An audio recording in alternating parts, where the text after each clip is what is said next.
की संदीपक शिष्याची मी कथा सांगणार आहे. तोच संदीपक शिष्य द्वापार युगात संदीपनी ऋषींच्या स्वरूपाला आणि कृष्णाने त्यांची गुरुभक्तीचं फळ देण्यासाठी सेवा केलेली आहे. त्याची कथा या ठिकाणी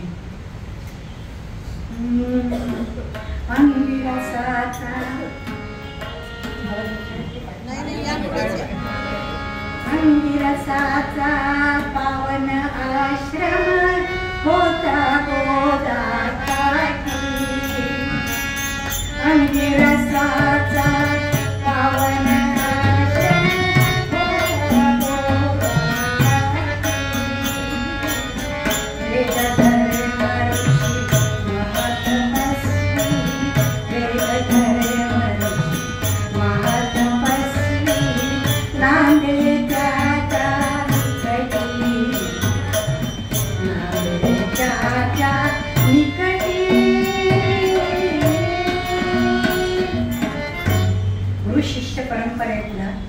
एक आदर्श असा गोदावरी तीरावरती घडलेला आहे की त्या ठिकाणी अंगिरस नावाचे ऋषी राहत होते आणि त्याचा आश्रम त्यांचा होता तिथे.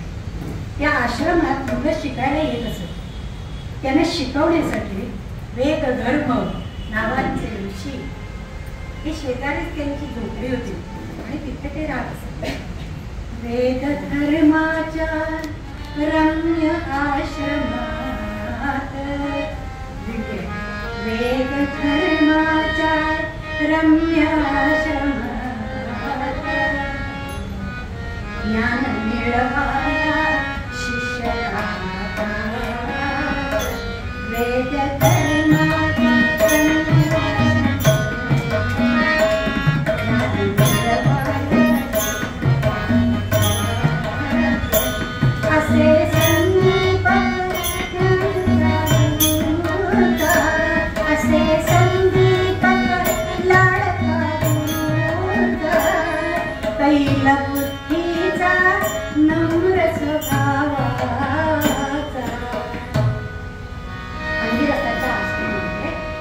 वेद धर्माकडे शिकले. अनेक दुरून दुरून शिष्य येत असत कारण त्यांच्याकडे शिक्षण घेतलं की जीवनात कुठच्याही प्रसंगाला वैफल्य येत नसते. ते शिक्षण नाही तर हल्ली बोर्डात येतात, पहिले नंबर मिळवतात आणि जरा काही वेगळं घडलं, प्रवेश मिळाला नाही कारण आता 90% ते 100% हे सर्रासच असतात. आमच्याकडे कसे 50 ते 60 म्हणजे भरपूर होते, तसं आता होत नाहीये. मग एवढ्या टक्क्यात सुद्धा पॉइंटने पाठीपुढे असतात मुलं.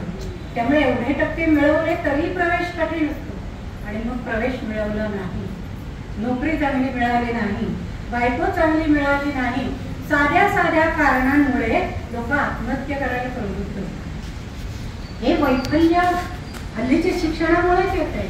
त्याच्यात कुठच्याही प्रकारचा आधार नाही. यांच्याकडून बाहेर पडणारा विद्यार्थी कुठच्याही प्रसंगाला तोंड द्यायला सिद्ध होत असेल. त्याच्यामुळे इथे लोकांची रीग लागलेली असेल ऍडमिशनचा. अनेक शिष्य येऊन गेले पण वेद धर्माने काही आनंद मिळाला नव्हता की त्यांच्या मनासारखा शिष्य अजूनही झालेला नव्हता. या वर्षीची नवीन ऍडमिशन सुरू झाली आणि संदीपक नावाचा विद्यार्थी तुम्हाला तो अभ्यासातही हुशार, स्वाध्याय न चुकता करत असे, पडेल ती कामही करत असे आणि नम्र स्वभावामुळे तो कधीही कोणाला उलट बोलत नसे. हुशार आणि नम्र बुद्धीचा असं एकत्रीकरण असणं जरा कठीण असतं पण ते याच्याकडे होतं म्हणून झालं. त्यांचा अभ्यास सुरू झाला आणि वेदधर्माने आनंद मिळाला की मला जसा हवा होता शिष्य तसा आता मिळाला. आपण जरा या कथा झपाट्याने पुढे नेऊया. मिळाल्यानंतर त्यांना शिक्षण कसं देत असत तर ते शिक्षण त्याला वेळेचं काळाचं बंधन नाही. गुरुजी मनात आलं की त्यांना या अभ्यासाला बसा म्हणत समोर पाठांतर सुरू होईल. त्यामुळे त्याला कुठची वेळ आहे, कुठचा महिना आहे, फी दिली असती नाही अशी चौकशी करून मग शिक्षण असं काही प्रकार नव्हता. बरं तेव्हा ते शिक्षण रात्रंदिवस जर मग घ्यायचं त्यांनी म्हटलं तर तसंही चालू राहील. सगळ्या प्रकाराने आपल्या शिष्याची ते परीक्षा देत असेल आणि उरलेल्या वेळामध्ये काय करत असे, लाकडं आण, प्यायचा मोठा दूध काढ, फुलं आणून ठेव पूजेसाठी, ही सगळी कामं तो निमून करत असे. या सगळ्या शिष्यांना शिक्षण देता देता वेद धर्मांना हा संदीप खूप आवडलेला होता. आता परीक्षेची वेळ होती. 12 वर्ष झाली. तो ती कुटुंबातलाच गट होऊन गेलेला होता. बघा ना, एकदम 12वी. 12 वर्षात सगळ्या प्रकारचं ज्ञान गेलेलं होतं. आणि ते म्हणाले, सगळ्या शिष्यांना समोर बोलावलं आणि सांगितलं की मी आता माझ्या इतक्या वर्षामध्ये जे काही काम केलं त्याच्यात अनेक चुकाही केलेल्या आहेत. आता त्यांचं प्रायश्चित्त मला घ्यायचं आहे आणि त्याच्यासाठी मी काशी क्षेत्राला जाणार आहे. तिथे मी राहणार आहे आणि तिथे माझी सेवा करायला तुमच्यापैकी कोण येईल बरं? हे सगळं विचारत असताना त्यांनी कारण काय सांगितलंय? जन्मात मागच्या केल्या वाईट गोष्टी मी फार पापते. जन्मात मागच्या केल्या वाईट गोष्टी मी फार पापते. काशीला म्हणतो जावे गंगेच्या स्नाने शुद्ध होत असे. काशीला म्हणतो जावे गंगेच्या स्नाने शुद्ध होत असे. शक्य हे तरी तुझं मुला, शक्य हे तरी तुझं मुला, नेई तू मला आता काशीला. राई तू तिथे सेवेला माझिया नित्य दे. राई तू तिथे सेवेला माझिया नित्य दे, नित्य दे, नित्य दे. त्यांनी सगळ्यांनाच बोलावून सांगितलंय, कोण तयार आहे तुमच्यातला? त्यांनी माझ्याकडे लगेच संदीप लगेच उठला. आज्ञा द्यावी मजला, आज्ञा द्यावी मजला.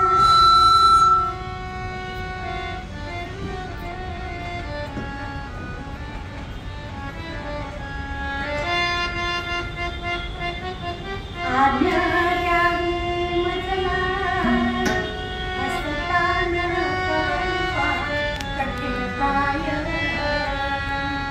तत्परमी सेवेला, तत्परमी सेवेला जोडून हस्ता सदैव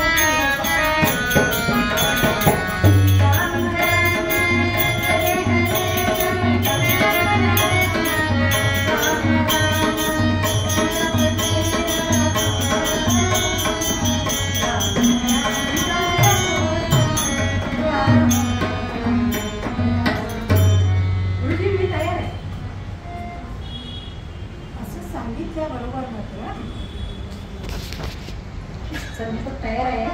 संदीपकाने ऐकलेलं होतं, बाकीचं शिक्षक कोणी तयार झालं नाही. कारण तिथे गेल्यावर म्हणाले, मी आत्ता आहे तसं राहणार नाही. मी काशीला गेलो की तिथे 6 महिन्यातच मला दुर्धर व्याधी होणार आहे. माझ्या हातापायाला भेगा पडतील, त्याच्यातून रक्त, दुर्गंधी सगळे येणार आहे. अशा परिस्थितीत माझी सेवा करायची. म्हणून कोण असेल हो सिद्ध तुम्हाला येण्या माझ्या संगे हे विचारलं उभीच नाही आहे. तुम्हाला काय इथे राहायचं तसं तिथे राहायचं असं वाटलं असेल तर तसं नाही. संदीप म्हणाला, कसंही असो मी तुमच्याबरोबर यायला तयार आहे. झाले दोघेही काशीला गेले. एक झोपडी गंगेच्या काठी बांधली आणि तिथे राहायला लागले. हळूहळू होता 6 महिने उलट त्यांच्या अंगावरती संपूर्ण त्वचा भेगा वाटला. त्याच्यातून रक्त व्हायला लागलं, दुर्गंधी यायला लागली. त्यांनी सांगितल्याप्रमाणे झालं. पण तरीही संदीपक मात्र त्यांची सेवा तशाही परिस्थितीत करत होते. व्याधी जर्जर झाले शरीराते,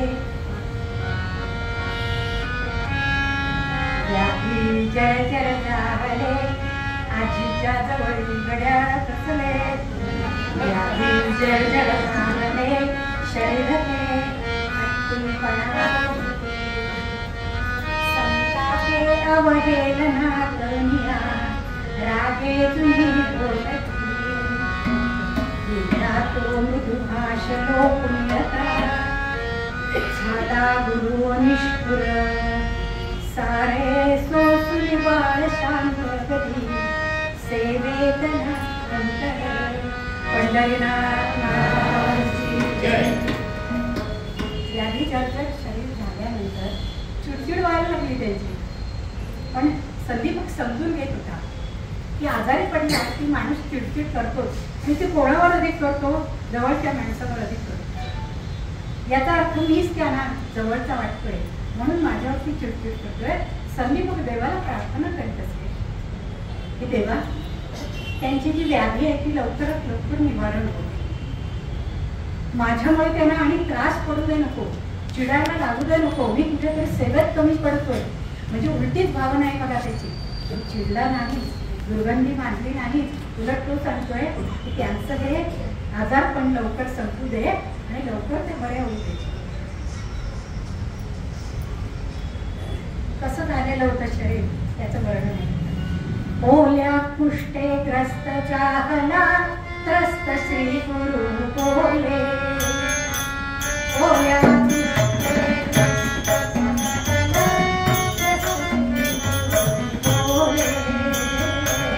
हरे दीपका व्रणता हरे दीपका व्रणता मम पूरा तेरे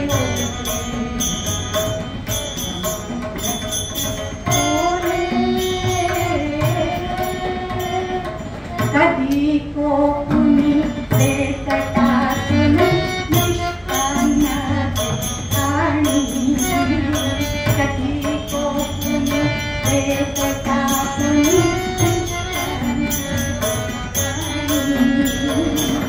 छळसी मदती म्हणे आळशा, छळसी मदती म्हणे आळशा,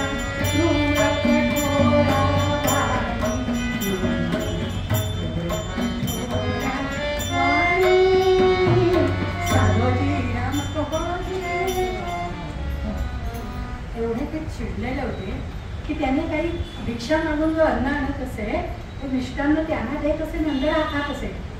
देत मिष्टान्न फेकून काय आणलं असेल माझ्यासाठी, कधी कोकुनी देत टाकुनी मिष्टांना ते आणि म्हणत आळशा क्रूर कठोरावाणी. त्याला तू आळशी आहेस, काही करायला नको, मागतोच आणतोच तेच मला आणतोस काय. ही सगळी त्याची परीक्षा होती. पण संदीप अजिबात ढळलेला नाही. तो म्हणे आळशा छळसी मजसी क्रूर कठोरावाणी. नेहमीचं मृदुभाय निघून गेलेला होता आणि आता रोजच चिडायला लागलेले. आता परीक्षा पुढची होती त्याची. 12 वर्षांनी सुरू झाली पण पुढचे टप्पे लवकर होते. त्याच्यामुळे आता संदीप कोणाला देवा मला शांत राहण्याची बुद्धी. देवाकडे तू काय मागत होता, त्यांच्या सेवेत माझ्यामुळे कुठे कमतरता होऊ दे नको, त्यांची चिडचिड होऊ दे नको, त्यांना अधिक सहन करायला लागू दे नको. हीच मागणी तो करत असे. झोपडीत राहत असे, त्यांची सेवा करत असे, उरलेल्या वेळात बाहेर ध्यान लावून बसत. त्याचं तेच एक सारखं चालू होतं. माझी देव पूजा पाय तुझे तुझा, माझी देव पूजा पाय तुझे तुझा, माझी देव पूजा पाय तुझे तुझा. तेची माझी भागीरथी गुरु चरणाची माती, तेची माझी भागीरथी, तेची माझी भागीरथी, माझी देव पूजा पाय तुझे तुझा.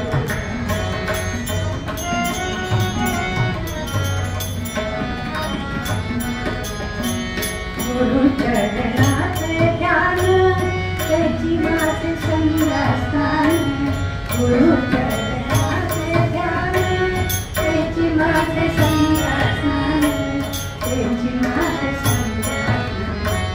माझी देव पूजा माझी देव पूजा.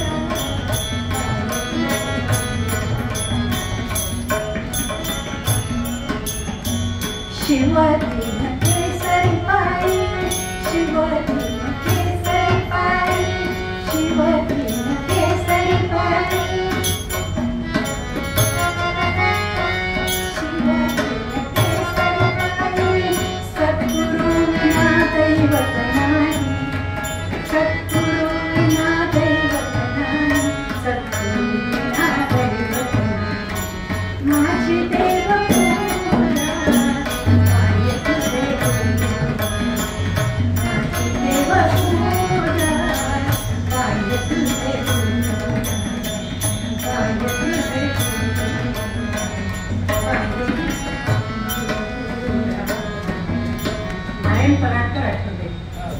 त्यांचे अर्थ तर आमच्याकडे नाही एवढे. हे खऱ्या अर्थतेनं दुसऱ्या अर्थतेनं संदीप नित्य नेमानं सेवा असं करता करता काशीला जाऊन सुद्धा त्याला अजून विश्वेश्वराला जायला वेळ मिळालेला नव्हता. बघा आम्ही मात्र पुढची यात्रा कंपनी निघते लगेच जातो काशीला. हा काशी क्षेत्राला जाऊन सुद्धा दर्शन मिळालं नाही, कारण गुरुसेवेत खंड पडू नये म्हणून तो तिथे आहे. अशा लोकांची गुरुसेवा बघून विश्वेश्वरालाच वाटायला लागलं, अरे कोण आहे हा शिष्य, एवढा सद्गुरु सेवेत तल्लीन झालेला आहे आणि माझ्या दर्शनाला सुद्धा आला नाही, बघूया तर जाऊन. म्हणून प्रत्यक्ष विश्वनाथ झोपडीजवळ आहे. हा झोपडीजवळ बाहेर ध्यान लावून बसलेला होता. विश्वनाथ आल्यानंतर याला चटकन चाहू लागली, उठला, साष्टांग नमस्कार घातला आणि म्हणाला, भोलेनाथ धन्य झालं, तुझं दर्शन मिळालं तुमचं, आणि किती धन्य झालो, मला काही यायला मिळालं. म्हणजे तुझ्यापेक्षा सॉरी आहे देवा, मी काही आलो नाही. त्याने सांगितलं की मला दर्शनाला यायला वेळ मिळत नाहीये, पण हे सद्गुरू आहे, हे माझं देवस्वरूपच आहे, त्याच्यामुळे मी आटापिटा करून ते आलो नाही दर्शनाला. म्हणून मला सारखा नमस्कार आणि बोला तेव्हा काय होतं. त्यावेळी ते म्हणाले, संदीपका तुझी सेवा बघूनच मी प्रत्यक्ष अवतरित झालोय. मी इतका काही सहज साधा सोपा नाहीये कुणाला उपलब्ध होईल असा, पण तू इतके दिवस इथे सेवा करतोयस आणि साधं दर्शनालाही आला नाहीस, म्हणून मी तुला बघायला आले. थांबा म्हणजे तुला वर काय हवा तो माग म्हणाले. वर मला तर काहीच न पडलं, पण थांबा जरा, झोपडीत जाऊन येतो, माझे गुरु आतमध्ये आहे, त्यांना विचारून येतो त्यांना काय हवंय का. आतमध्ये संदीप गेला आणि गुरुनं विचारलं. गुरुजी ते चिडले, आधीच ते सगळं रोगाने ग्रस्त झालेले असल्यामुळे चिडचिडे झाले होते आणि ते सांगायला आले की बाहेर मुलांना आता आलेले आहे, तेव्हा गुरु तुम्हाला काय पाहिजे का असं सांगायला. संदीपक जेव्हा आला तेव्हा ते म्हणाले, मोठी शेती मिरवायला आलायस की काय, म्हणजे तू सांगणार मला नको काय, पण माझ्या गुरुनं हवं आहे म्हणून मी विचारून येतो, आणि मग गुरुंची ही अवस्था तुम्ही दूर करा वगैरे वगैरे काहीतरी तू सांगणार, तुम्ही शेती मिरवणार, गुरुंची व्याधी मी दूर केली, जर मग चालता हो इथून असं सांगितल्याबरोबर संदीपक चिडला. बरं येतो म्हणा, झोपडीतून बाहेर आला आणि म्हणाला, भोलेनाथ मला तर काही नकोच होतं, पण माझ्या गुरुजींनाही काही नको आहे. बाकी काय सांगितलं नाही त्याने, चिडले वगैरे काही सांगितलं नाही, माझ्याही गुरुजींना नको आहे एवढंच सांगितलं. भोलेनाथ म्हणाले, हे आश्चर्यच आहे, लोक मागण्यांच्या याद्या घेऊन येतात माझ्याकडे, हे कर, मुलाला हे दे, मुलीला दे, जागा दे, घर दे, पैसा दे. त्या भगवान श्रीकृष्णाने सांगितलेलं आहे, हा सगळा गोतावळा आहे ना, मुलं, नातवंड, घर, पैसा, ही सगळी चांगली गोष्ट नाही आहे, ही खऱ्या सुखाच्या आड येणारी आहे. त्या पुष्कळ समाधान आहे आणि ते खऱ्या सुखाच्या आड येतं, पण आपल्याला समजत नाही. आपण इतके मोहमायेत गुरफटलेले असतो, त्यांचं भलं व्हावं याच्यासाठी, आणि आपण किती भाग्यवान आहोत असं समजत असतो त्यांच्या अवतीभोवती. नाही घर कुणी बांधलं मी बांधलं, पैसा कुणी मिळवला मी मिळतो, माझा मुलगा एवढं इतक्या नोकरीला आहे, इतका त्याला पगार आहे, हे सगळं सांगायला. नातवंड आहे, गोड आहे तो मोठी नातवंड, या सगळ्यात नवरे वगैरे काही. त्याच्यामुळे संदीपकानं सांगितलं, मला नोकरी काय, आपण आला माझ्या गुरूंची तब्येत लवकरात लवकर बरी होईल असं बघा, त्यांचा भोग लवकर पिटू दे अशी त्याने प्रार्थना केली आणि बाकी मला करा आई बघायचं नाही म्हणाले. भोलानाथ आश्चर्यचकित झाले आणि परतीच्या मार्गावरती निघाले. परतीच्या मार्गावर निघाले आणि आपण असं काही सहज येतो काय, आपण येता येता आपल्या दोस्ताच्या घरी जाऊन येतो की नाही, तसं ते म्हणाले आपण वैकुंठ मार्गाने जाऊया. विष्णूंची कानावरती असली तर त्याने या म्हणून ते आले, वैकुंठात आले आणि विष्णूला म्हणाले सगळं घडलेली हकीकत त्यांनी सगळी सांगितली. विष्णूनंही आश्चर्य वाटलं, अरे बापरे कोण शिष्य आहे हा की तुम्ही वर माळ म्हटल्यानंतर काही त्यांनी मागितलं नाही. ठीक आहे म्हणाले, आपण दोघे मिळून जाऊया. म्हणून विष्णू आणि शंकर दोघेही परतले आणि पुन्हा येऊन त्या झोपडीच्या दारात दाखवला. भोलानाथ हा बसलेलाच होता तिथे. भोलानाथ गेलेत आता अशी कल्पना करून. तोपर्यंत भोलानाथ आणि वैकुंठनाथ दोघेही आले. आलेले बघितल्याबरोबर संदीप उठला, त्यानं साष्टांग नमस्कार पुन्हा घातला आणि म्हणाला मुरारी जगन्नाथ नारायण कृपा सागरा अच्युता मधुसूदना श्रीधरा भाग्यवंता नमस्कार व्यंकटेशास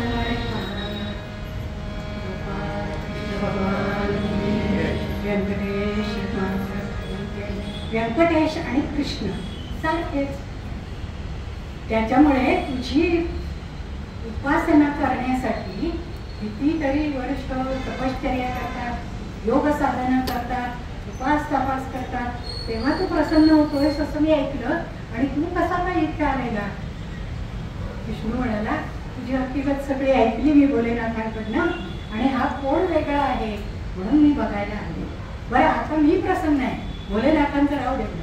भोलेनाथ सांगून गेलेत नाही का तुला, नको म्हणून सांगितलंय ते मला कळलं. तुझ्या गुरुनंही काही नको हे सांगितलंय तेही मला कळलं. फक्त आता तुला काय हवंय ते सांग, मी तुझ्यावर प्रसन्न आहे. वरमात तुला काय हवं? संदीप पहिल्या घटनेवर हेच लागलेली होती, शहाणा झालेला होता. तो म्हणाला मला व्यंकटेशा तुझं स्मरण नित्य घडू दे, मला काहीही नको याच्यातलं. अरे असं कसं करतो तू, काहीतरी माग रे. ते म्हणाले तुमच्याकडे मी मागणी करायची म्हणजे कामधेनूच्या वासराने दुधाची मागणी दुसऱ्याकडे केल्यासारखी, तेव्हा मला असं काय नको. माझे सद्गुरू मला देण्यासाठी समर्थ आहेत. हा उच्च कोटीचा भाव बघितल्यानंतर विष्णू प्रसन्न आणि पुढे तर त्यांनी असं सांगितलंय की बाबा तू इतका मोठा आहेस, तू तुझ्या आचरणानं तुझी थोरवी वाढवली आहेस आणि त्या सद्गुरूंची थोरवी वाढवलीस की तुझे सद्गुरू एवढे श्रेष्ठ आहेत की ते मला द्यायला सगळं समर्थ आहे. हे तू सांगतोयस. इतके हाल अपेक्षा सहन करून सुद्धा आणि तुला तर काही नकोच आहे असं म्हणतोस, द्यायला माझे सद्गुरू समर्थ आहे म्हणून. हा उच्च कोटीचा आहे. कसला शिष्य आणि गुरु शिष्याचा उत्तम आदर्श आहे. तू म्हणाला काय मी तुला वर देतोच आहे की हे सगळं तुझी सगळी मनोव्यथा आहे ती नाहीशी होईल आणि तुला जे जे हवंय ते सगळं प्राप्त होईल असं म्हणून ते अंतर्धान. त्याच्यानंतर संदीप कुठला आणि म्हणाला मला वर दिलाय त्यांनी, मी मागितला नाहीये तरी वर दिला. आपण जाऊन सांगूया गुरुना. चिडले तर चिडले पण जाऊन तरी सांगूया म्हणून ते आज झोपडीत केला संदीप. मात्र आज फिरून बघतात तर काय गुरूंचं शरीर तेजस्वी झालेलं होतं, सगळी व्याधी नाहीशी झालेली होती. आणि याने मागणी मागताना एक मागणी मात्र मागितलेली होती, आपण सांगूया ते नंतर. पण गुरूंचं हे तेजस्वी शरीर बघितल्याबरोबर त्याला आश्चर्य वाटलं. म्हणजे गुरुजींनी आपली परीक्षा घेतलेली होती.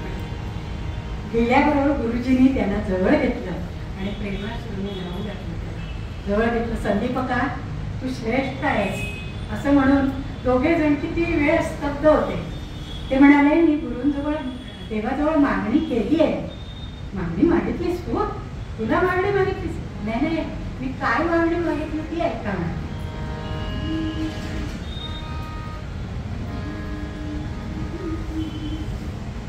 तुझ्या कृपेने आता राहू दे, तुझ्या कृपेने आता नित्य चरण सेवा गुरुजी नित्य चरण सेवा देवा एकती वर्षा नजना एकती वर्षा. आणखी काय म्हणतो देवा सद्गुरु विषयी मनात माझ्या सद्गुरु विषयी मनात माझ्या विकल्पना यावा कधी विकल्पना यावा कधी विकल्पना देवा एकती वर्षा देवा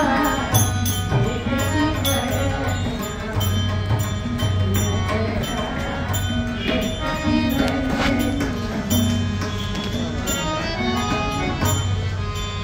किती गुरुना आनंद झाला.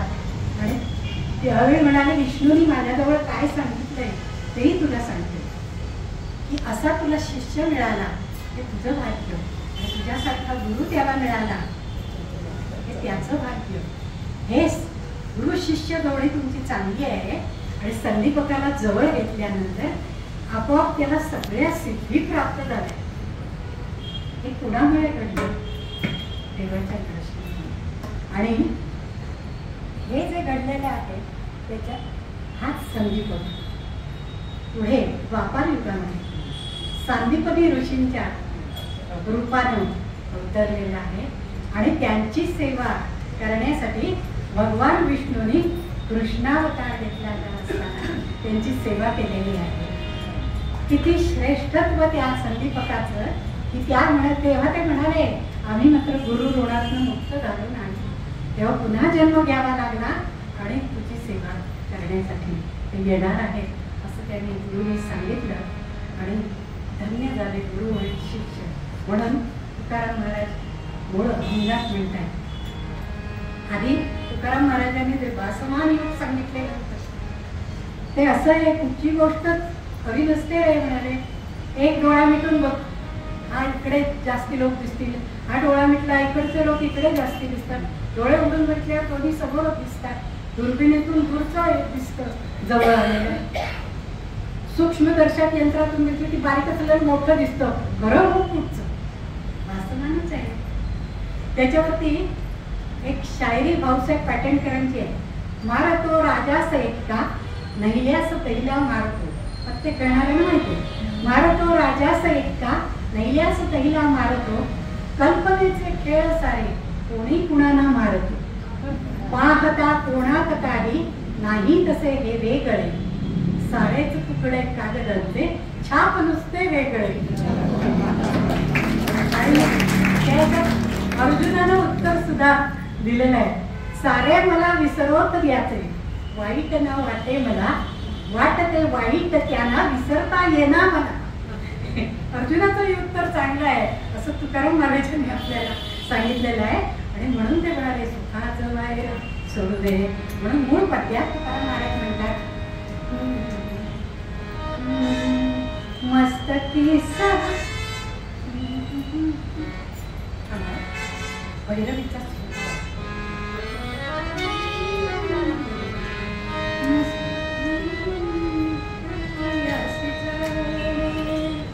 मस्तकी सरावे साखिया सितारे वारे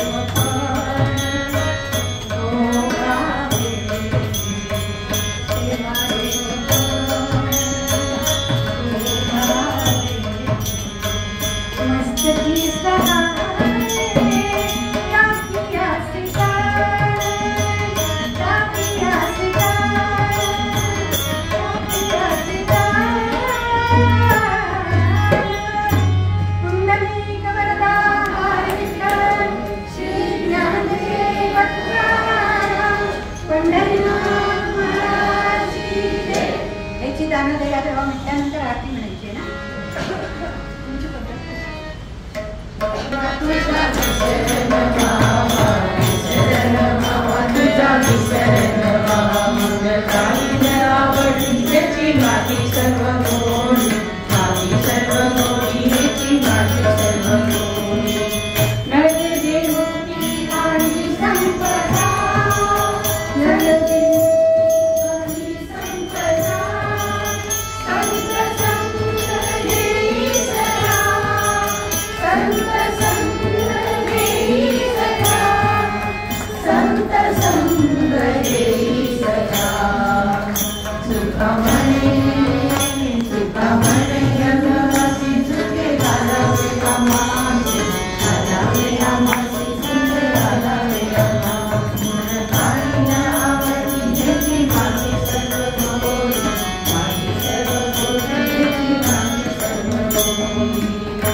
आरती